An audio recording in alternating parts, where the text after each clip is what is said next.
আসসালামু আলাইকুম। আজকের ভিডিওতে দেখব দেলোয়ার হোসেন সাঈদীর সেই মূল্যবান ওয়াজটি, যে ওয়াজটির কারণে তাকে জেলে যেতে হয়েছিল হয়তোবা। চলুন ওয়াজটি শুনে আসি। আজ আমাকে কথা বলতেই হবে ইনশাআল্লাহ, ইনশাআল্লাহ। কারণ আগামীতে আবার আপনাদের সাথে দেখা হবে কিনা আমি জানি না।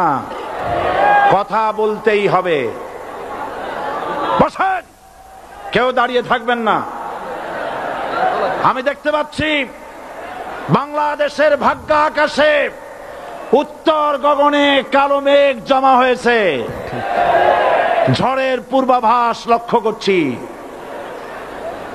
যদি মোকাবেলা করতে না পারেন সক্ষম ভাবে, এমন অন্ধকার গাঢ় কালো অমাবস্যার রাত আসতে পারে যার সুবে সাদেক হওয়া অসম্ভব।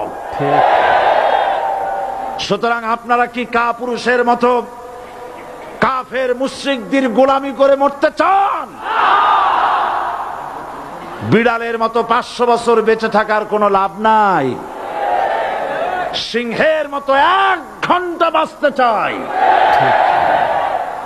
আমাদেরকে বলা হয় সাম্প্রদায়িক উস্কানিমূলক কথা নাকি আমি বলি। পত্রপত্রিকা দিছে না তারা?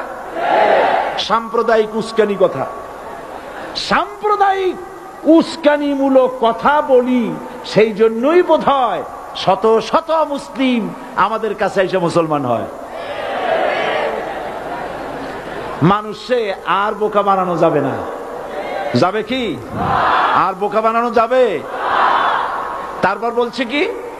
এরপরে বলছে আমাকে বলছে রাজাকার। শুনে রাখো চট্টগ্রামের লক্ষ লক্ষ জনতা, পার্লামেন্টে যখন আমাকে এই কথা বলা হয়েছিল, আমার পার্লামেন্টের কলিগ জাফরুল্লাহ চৌধুরী সাহেব বসে আছেন এখানে। হ্যাঁ, জাফরুল ইসলাম চৌধুরী বসে আছেন পাশে।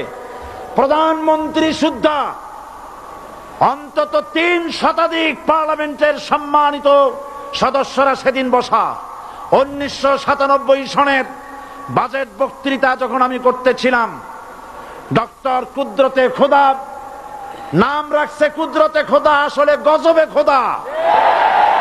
এই লোকটি নাস্তিক, ইসলামের চূড়ান্ত দুশমন। তার প্রণীত শিক্ষা ব্যবস্থার যখন সমালোচনা করছিলাম, ট্রেজারি বেঞ্চ থেকে আমাকে বলা হলো রাজাকার। আমি আমার সমস্ত শক্তি একত্রিত করে বলেছিলাম শুধুমাত্র হিন্দুস্তানের রাজাকারেরাই আমাকে রাজাকার বলতে পারে।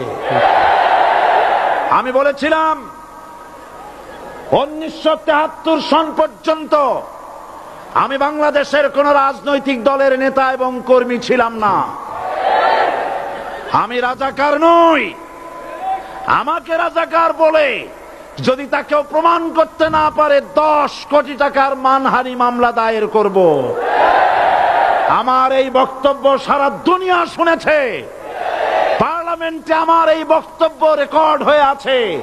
সেদিন 3 শতাধিক পার্লামেন্ট মেম্বারের কেউ আমার চ্যালেঞ্জ গ্রহণ করেন নাই।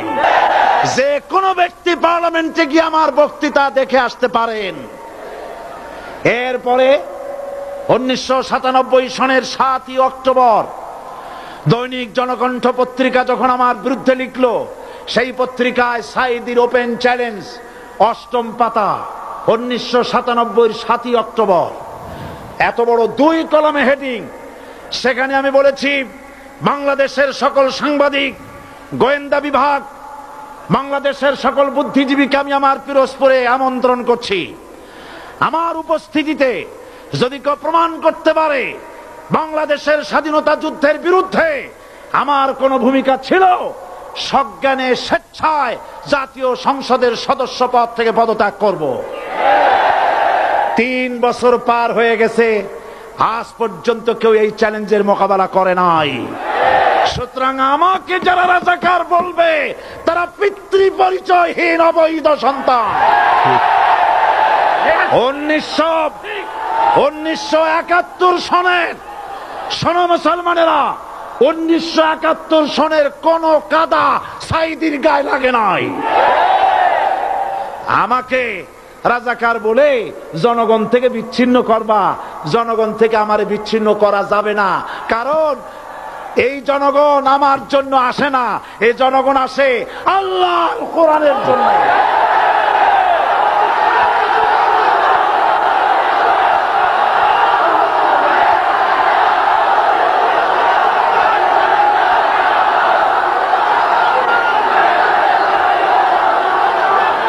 আজকে আর যারা ইসলামের কথা বলে, যারা ইসলামের কথা বলে তারাই রাজাকার, তারাই মৌলবাদী। মৌলবাদী বললে আমরা অসন্তুষ্ট হই না, কারণ মৌলবাদী শব্দটা আসছে মূল থেকে। মৌল শব্দ এসেছে মূল থেকে। মূলবাদী তার মানে যারা মূলে আছে। মূল হলো কোরআন, মূল হলো হাদিস, মূল হলেন আল্লাহ, মূল হলেন আল্লাহ রসুল। আমরা আছি মূলে। এখন বলেন তো মূলের শক্তি বেশি না আগার শক্তি বেশি? আমাদের যারা মৌলবাদী বলে ওরা হলো আগাবাদী। মূলে আছে কত কোটি?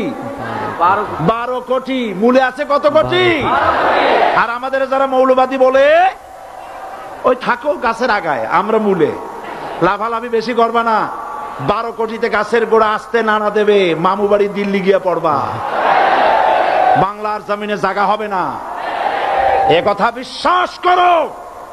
বাংলাদেশের মুসলমানদের শরীরে এক বিন্দু রক্ত থাকতে শয়তানের তৈরি করা ধর্ম নিরপেক্ষ মতবাদ বাংলার জমিনে কায়েম হতে দেওয়া হবে না, হবে না।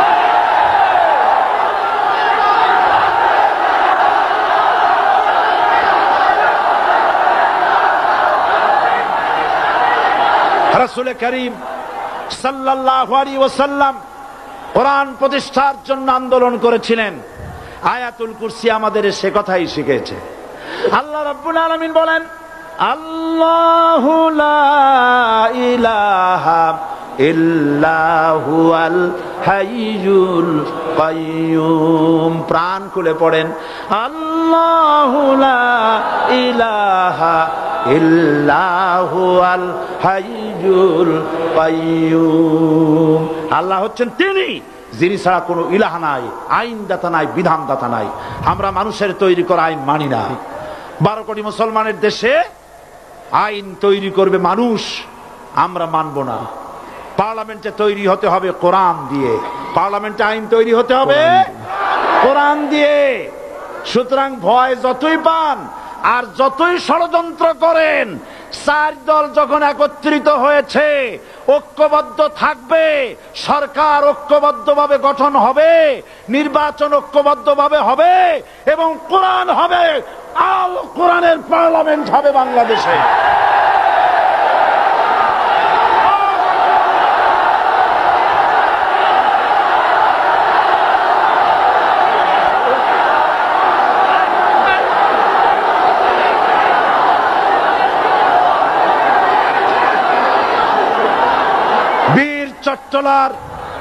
বীর চট্টলার মুসলমানেরা, বীর চট্টলার মুসলমানেরা স্বাধীনতার ঘোষণা এই চট্টগ্রাম থেকে স্বাধীনতার মহান ঘোষক প্রেসিডেন্ট জিয়াউর রহমান সাহেব দিয়েছিলেন।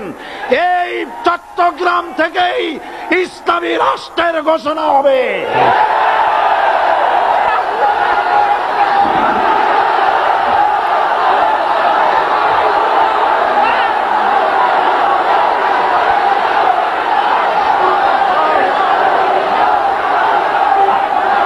আশাবাদী আপনারা অবশ্যই তা পারবেন। আমি 100% বিশ্বাস করি ইনশাআল্লাহ। কারণ যে ষড়যন্ত্রের মোকাবেলা করে স্থানীয় রাজনৈতিক দলের নেতৃবৃন্দ কোরআনের মাহফিল সিনায় এনেছেন, আমি প্রথম দিনেই বলেছি চট্টগ্রাম তাফসিরুল কোরআন মাহফিল কোন রাজনৈতিক দলের প্রতিনিধিত্ব করে না। এটা কোন জামাত শিবিরের একক সম্পদ নয়, এটা চট্টগ্রামের মুসলমানদের কলিজার টুকরা তাফসিরের মাহফিল। সুতরাং এই মাহফিল